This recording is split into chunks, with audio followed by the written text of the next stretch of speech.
ایک لالچی کا قصہ۔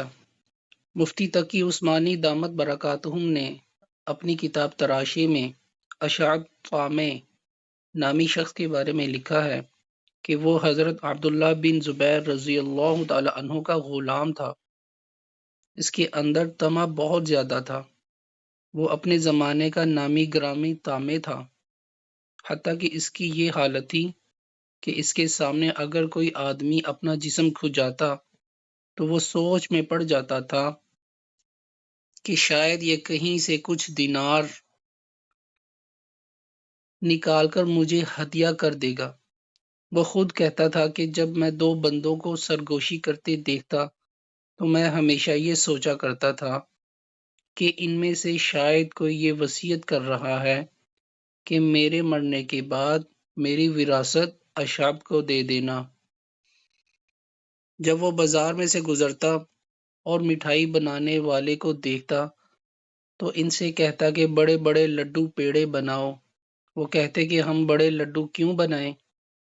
یہ کہتا کہ کیا پتا کوئی خرید کر مجھے ہدیہ ہی دے دے۔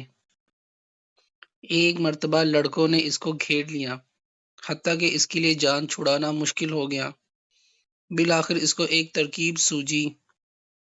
وہ لڑکوں سے کہنے لگا، کیا تمہیں پتہ نہیں کہ سالم بن عبداللہ کچھ بانٹ رہے ہیں؟ تم بھی ادھر جاؤ، شاید کچھ مل جائے۔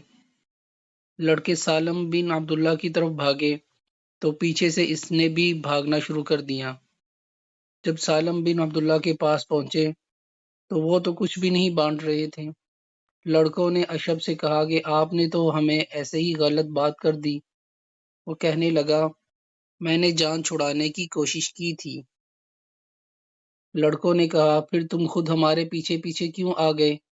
کہنے لگا، مجھے خیال آیا کہ شاید وہ کچھ بانٹ ہی رہے ہوں۔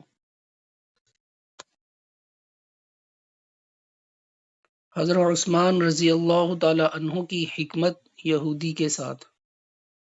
سیدنا عثمان رضی اللہ تعالی عنہ کو اللہ رب العزت نے خوب مال دیا تھا، لیکن ان کے دل میں مال کی محبت نہیں تھی۔ وہ اپنا مال اللہ کی راہ میں خرچ کرنے سے کبھی دریغ نہیں کرتے تھے۔ بحر روما ایک کنواں تھا جو ایک یہودی کی ملکیت میں تھا۔ اس وقت مسلمانوں کو پانی حاصل کرنے میں کافی مشکل کا سامنا تھا۔ وہ اس یہودی سے پانی خریدتے تھے۔ جب سیدنا عثمان رضی اللہ تعالی عنہ نے دیکھا کہ مسلمانوں کو پانی حاصل کرنے میں کافی دشواری کا سامنا ہے تو وہ یہودی کے پاس گئے اور فرمایا کہ یہ کنواں فروخت کر دو۔ اس نے کہا، میری تو بڑی کمائی ہوتی ہے، میں تو نہیں بیچوں گا۔ یہودی کا جواب سن کر سیدنا عثمان رضی اللہ تعالی عنہ نے فرمایا کہ آپ آدھا بیچ دیں اور قیمت پوری لے لیں۔ وہ یہودی نہ سمجھ سکا، اللہ والوں کے پاس فراست ہوتی ہے۔ یہودی نے کہا، ہاں ٹھیک ہے، آدھا حق دوں گا اور قیمت پوری لوں گا۔ چنانچہ اس نے قیمت پوری لے لی اور آدھا حق دے دیا اور کہا کہ ایک دن آپ پانی نکالیں اور دوسرے دن ہم پانی نکالیں گے۔ جب حضرت سیدنا عثمان رضی اللہ تعالی عنہ نے اسے پیسے دے دیے تو آپ نے اعلان کر دیا کہ میری باری کے دن مسلمان اور کافر سب بغیر قیمت کے اللہ کے لیے پانی استعمال کریں۔ جب لوگوں کو ایک دن مفت پانی ملنے لگا تو دوسرے دن خریدنے والا کون ہوتا؟ چنانچہ وہ یہودی چند مہینوں کے بعد آیا اور کہنے لگا، جی آپ مجھ سے باقی آدھا بھی خرید لیں۔